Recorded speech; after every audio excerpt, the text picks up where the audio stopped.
Every 40 seconds, a kid is reported missing. Find the Children provides educational material that teaches your kids how to recognize and avoid predators. Our recovery programs are very successful in bringing kids back home to their family. You can help protect our kids and bring the missing kids home safe by donating your unwanted car, truck, SUV, or van, running or not. We guarantee you will receive the maximum tax deduction. We provide fast free pickup, usually within 24 hours. Over 2,000 kids are reported missing every day. Call now to donate your vehicle. Donate now to bring these kids home safe. Call 800-934-2260, 800-934-2260, 800-934-2260.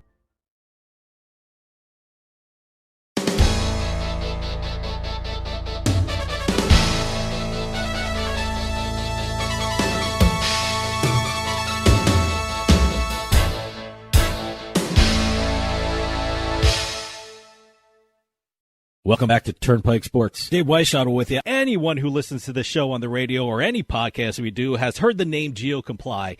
They are an amazing company that uses a combination of cutting-edge technology and incredibly talented people to be the market leader in geolocation, fraud, and risk services.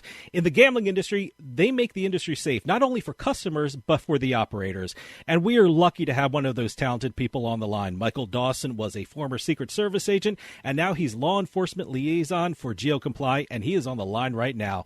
Michael, thanks so much for joining us. No, thank you, sir. It's an honor to be here today. GeoComply, I was telling you off air, GeoComply fascinates me. It's such an amazing company. And as I said in the introduction, you're a former Secret Service agent. Give us a little more about your background and your experience in law enforcement and what led you to GeoComply. No, absolutely. So my background, I started with the Secret Service in 1999, coming out of the United States Army. I was initially stationed in the New York field office. There, I started in electronic crimes task force, which was an amazing experience. Wow. I learned, it was trial by fire. I learned a lot while I was there. From there, I went into organized crime and then technical operations, where I got into more of the technology and electronic, how technology is integrated in with investigations. From there, like all Secret Service agents, we have to typically do a protection assignment. So I went to the presidential detail and the counter assault team. But after that period, around 2011, I moved over. My wife wanted to go back to this great state of Texas, where we're currently at. And from there, I was stationed here until my retirement in January. And here, I was in a smaller office, but I got to really interact and investigate the myriad of criminal activity that occurs every day, to include everything from romance scams to embezzlements to, the typical fraud or counterfeit that we typically deal with every day in the Secret Service. Now, I know we get a lot of listeners that don't work in the gambling industry, so I just want to give them a little background on what we're talking about and what GeoComply does in the gambling industry. Give us a rundown. What is GeoComply, and what services do they provide for gaming businesses? So GeoComply, really instilled the integrity of, gaming and gambling as a whole. The reality is there's laws out there to where individuals have to be within a certain, geo-fenced area, such as in Louisiana, you have to be within the state limits. You can't be in Texas and then necessarily place a sports bet out of Texas. So with GeoComply and their, absolute cutting-edge technology will not allow, they'll block that. They stand at the door and say, nope, you cannot do that transaction. You cannot do that bet on whatever sports game they want to bet on. So that is the integrity portion of what they hold true to all And they have other various products to which you can utilize across multiple verticals, to include banking and crypto. But their main point is iGaming and gambling houses, to which they actually instill that integrity across all transactions. Now, certainly we're going to talk about GeoComply's work in the gambling industry, but GeoComply does work outside of the gambling industry as well. Give us a sense of who GeoComply works with around the world and what industries GeoComply works with outside of the gambling industry. Well, outside of gambling, they deal in the entertainment industry. They deal in banking and in crypto. With those, they instill that integrity upon all the verticals to stop, VPN usage, individuals who are trying to mask where they're coming from. I like to utilize the term a teller at a bank would not allow someone to come up to the bank and with a mask. Yeah. So why would the bank allow, somebody try to mask their location on when they're trying to conduct a financial transaction? So they utilize their technology to stop, effectively people masking themselves and from where they're actually are.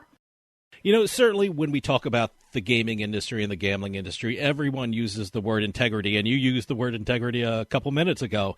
And integrity is so important, and it's how you protect everyone from fraud.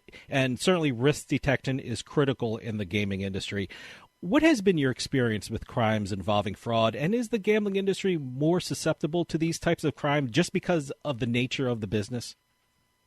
I don't think it's necessarily more susceptible to fraud, but I think what, just volume alone, GeoComply instills that integrity, but if someone were to effectively try to bypass or whatever, and there's some level of fraud characteristics that are there, GeoComply just jumps ahead of it and actually, does blocks on those transactions to protect the clients and to, protect the industry as a whole. I'm very curious. How does GeoComply function within the gaming industry? Are you hired by private gaming companies? Do you work with gaming commissions within the state? Are there law enforcement agencies that you work hand in hand with? How does GeoComply function within the gambling business?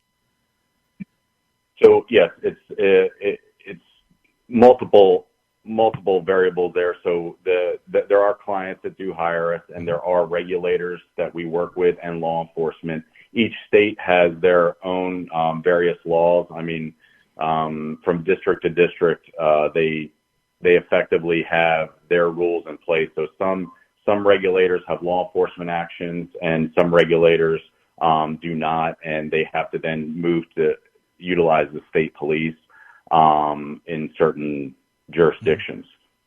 So we work with those jurisdictions in a way to where if we do see some level of fraud or they see some level of fraud, they have access to the data from our data sets and the client's data sets to effectively stop the fraud or disrupt what is occurring, or potentially move towards seizures or arrests, again, to stop whatever's happening. I don't necessarily believe that it's an industry-wide, gambling has a higher level of fraud. I think it's across the board, but with GeoComply and our collaborations with law enforcement and the clients all working as one cohesive unit, we can move faster and we can stop those frauds.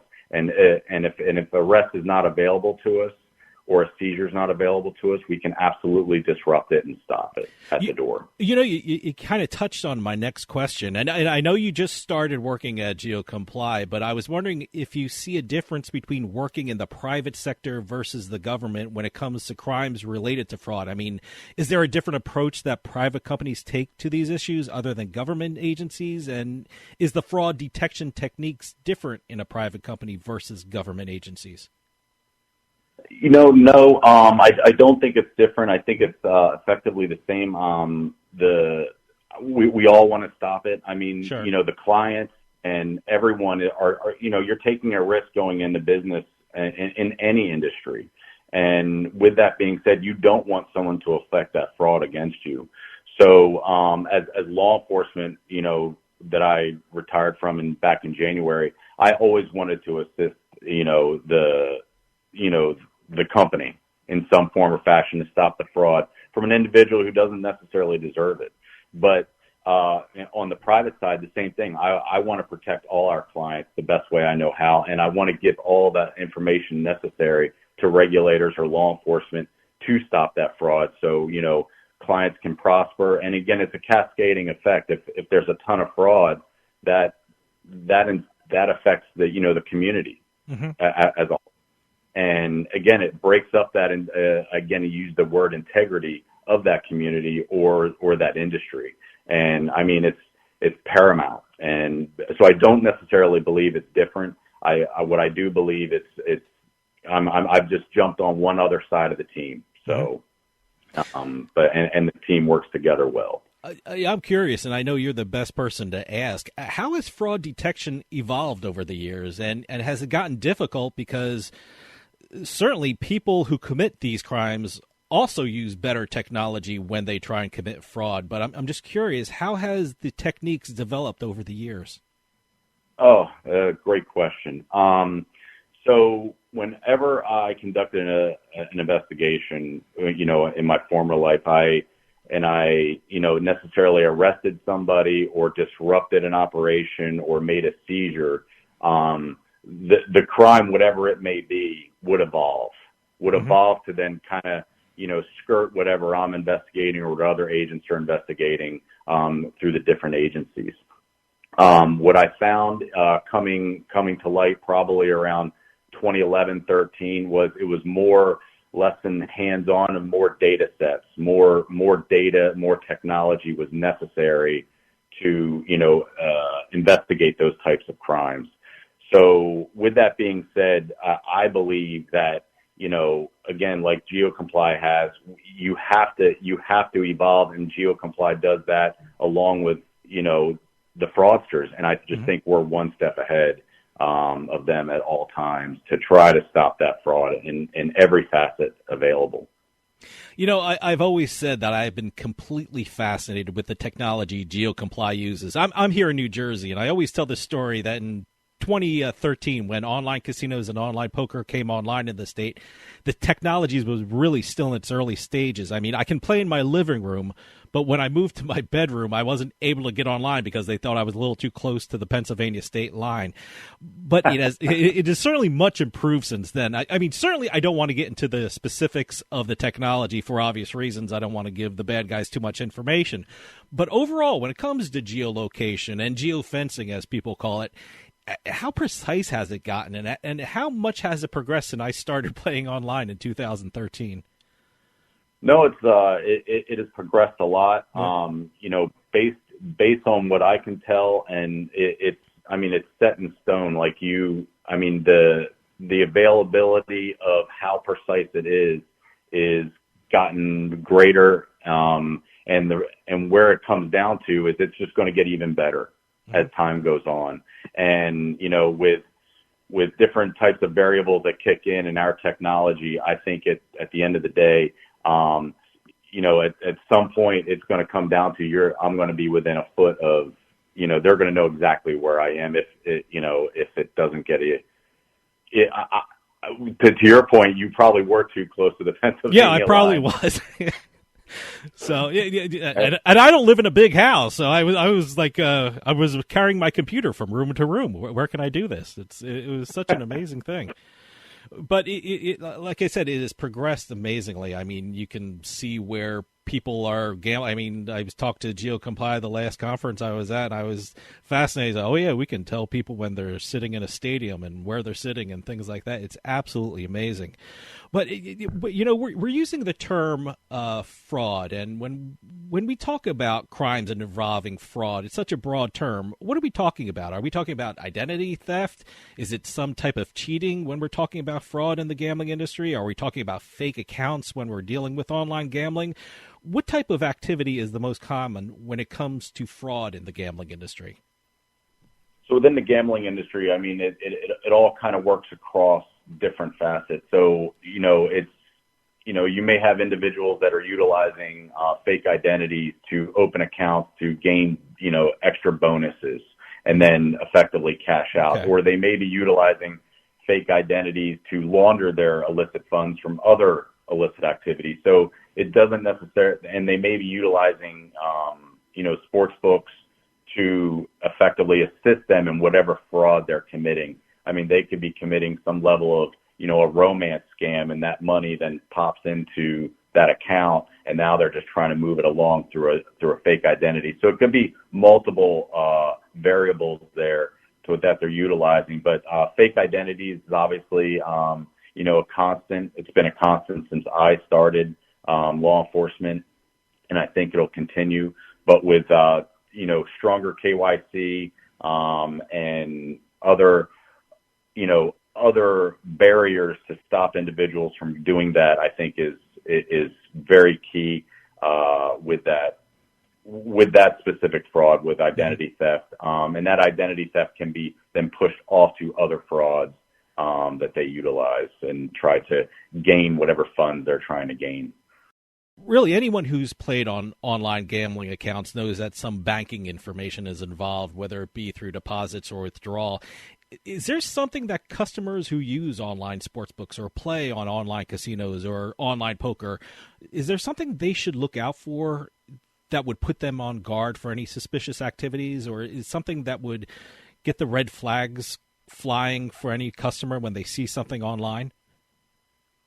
With that being said, I mean, if I, for you and I, when we open up an account, it be for a bank or an online gaming or whatever the case may be, I mean, everything has to line up. Mm-hmm. Okay.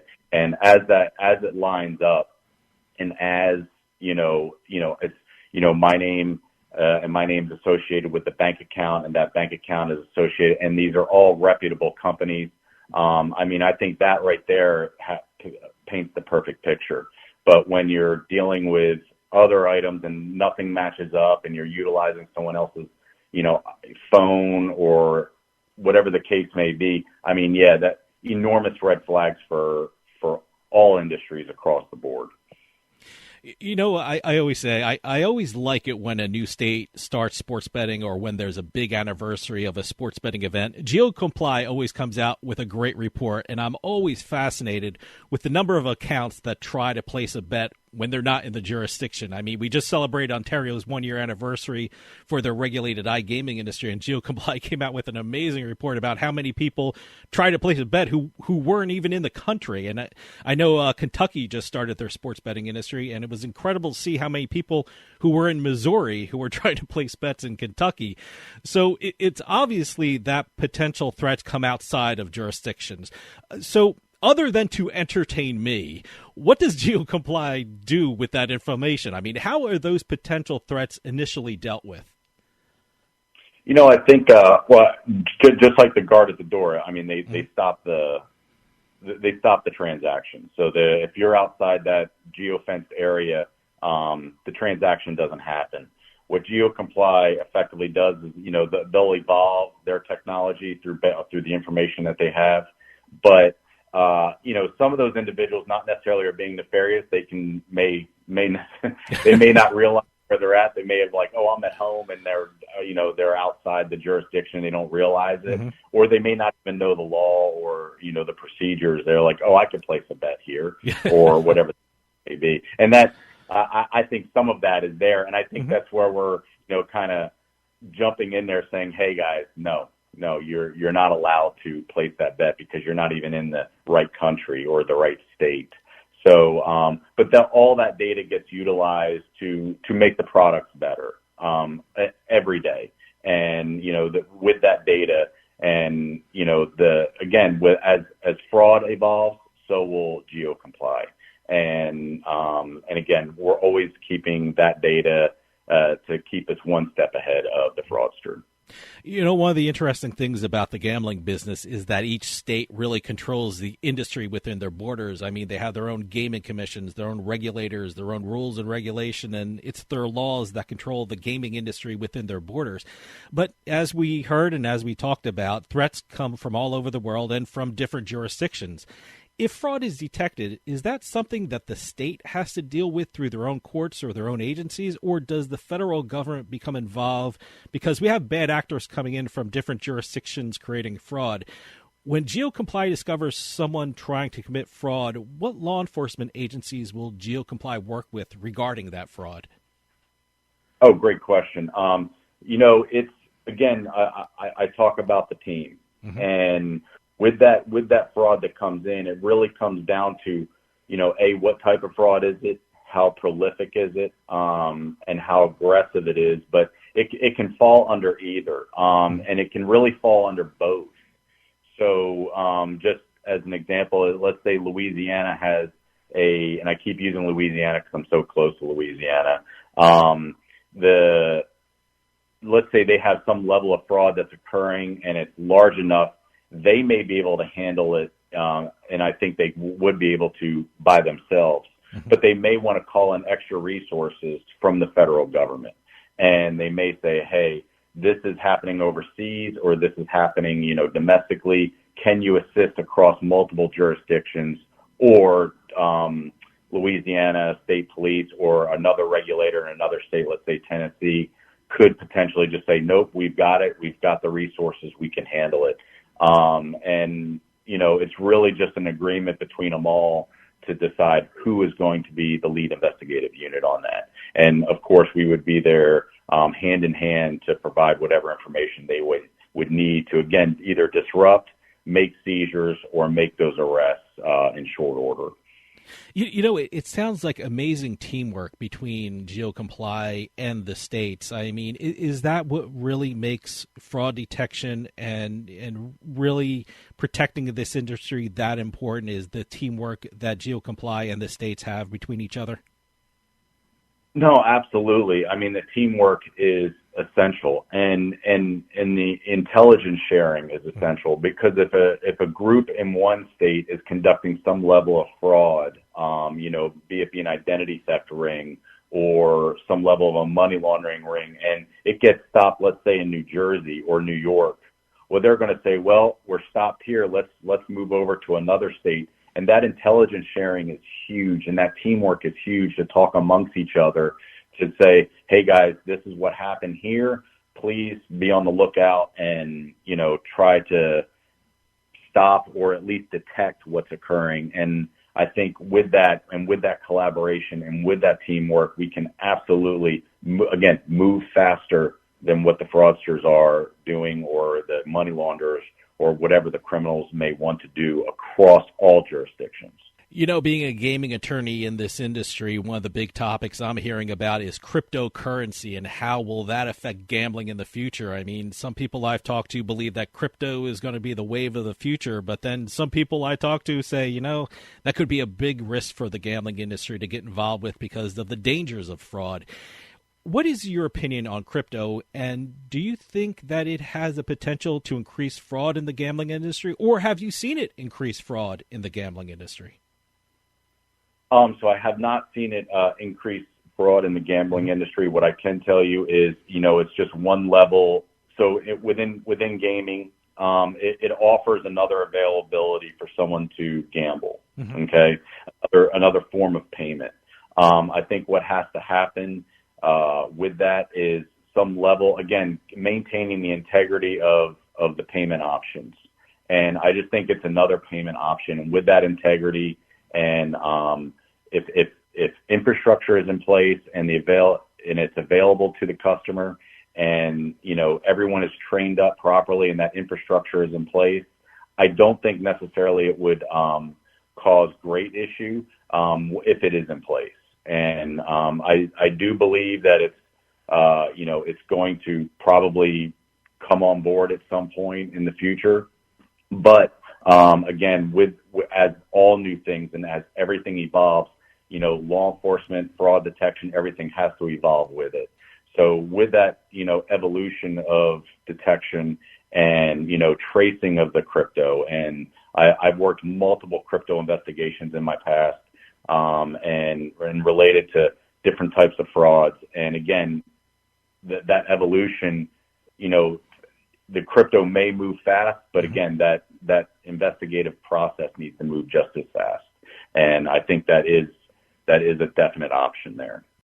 I just want to tell everyone GeoComply has an incredible website, geocomply.com. You can check out everything GeoComply does with regard to geolocation fraud and risk services in the industry. It's just an amazing website. Michael, we're running out of time, but I got to ask you just got hired by GeoComply. I think it's your first month and a half at GeoComply. How was it, and what will your role be going forward with GeoComply? It's been amazing. It was such an amazing group of people. The technology is unbelievable. I got to say, I'm highly impressed, and I'm just glad that GeoComply. I'm glad to be there, and I'm glad I could be part of the team. And I look forward to whatever lies ahead with GeoComply. Michael Dawson, Law Enforcement Liaison at GeoComply. Thanks for coming on and telling us about what you do at GeoComply. GeoComply makes people a lot safer, not only the gambling industry, but for a lot of industries around the world. It's an amazing company, and I hope you come back on and keep us updated about what's happening at GeoComply. Thank you so much for your time today. No, I look forward to it, and the honor's mine. Thank you. Thank you. And that'll do it for us this week. We'll see you next time on the Turnpike.